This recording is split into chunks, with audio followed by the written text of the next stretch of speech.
ഇന്നലെ ജൂലൈ 3 വൈകിട്ട് ഒരു 6 മണിക്ക് ശേഷം എറണാകുളത്ത് ചില ഭാഗങ്ങളിൽ നല്ല അടിപൊളി മഴയല്ലായിരുന്നോ? നിങ്ങൾ എന്നാ വിചാരിച്ചേ ഈ കോട്ടയത്ത് ഇടുക്കിയുടെ ബോർഡറിൽ ഒരു പാറപ്പുറത്ത് കയറിയിരുന്ന എറണാകുളത്ത് ഒരു മുട്ടുസൂചിയാണെങ്കിൽ അറിയത്തില്ലെങ്കിലും മഴ പെയ്യുന്നതും ഇടിവെട്ടുന്നതൊക്കെ സുഖമായിട്ട് കാണാം കേട്ടോ.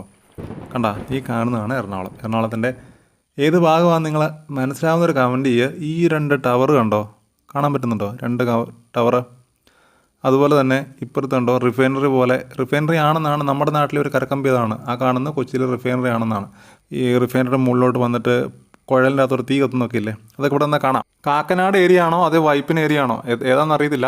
നിങ്ങൾ തന്നെ ഓർത്ത് എറണാകുളത്ത് ഇരിക്കുന്നതുകൊണ്ട് സിറ്റിയിലിരുന്ന് നമ്മളൊന്നും ഇവിടെ ഒന്നും കിടന്നൊന്നും കാണത്തില്ല. നീ മലമണ്ടേ കയറി ഇരുന്നാൽ മതി കേട്ടോ. മൊത്തം പരിപാടി നമുക്ക് കാണാം. കണ്ടോ മേഘം നിൽക്കുന്നത് കണ്ടോ? ഈ മേഘത്തിൻ്റെ അടിയിൽ നിന്നാണ് നിങ്ങൾക്ക് ആ മൂട്ടിൽ നിന്ന് വെച്ചിട്ട് മഴ കിട്ടുന്നത്. നോക്കിയേ എന്നാ വലിയ മേഘമെന്ന് നോക്കി. അത് മൊത്തം കൂടെ പെയ്താണ്ടല്ലോ. മഴ കൂടുതലുണ്ടെങ്കിൽ പറഞ്ഞാൽ മതി, നമ്മളിവിടെ നിന്ന് ഒരു ഫാൻ അടിച്ച്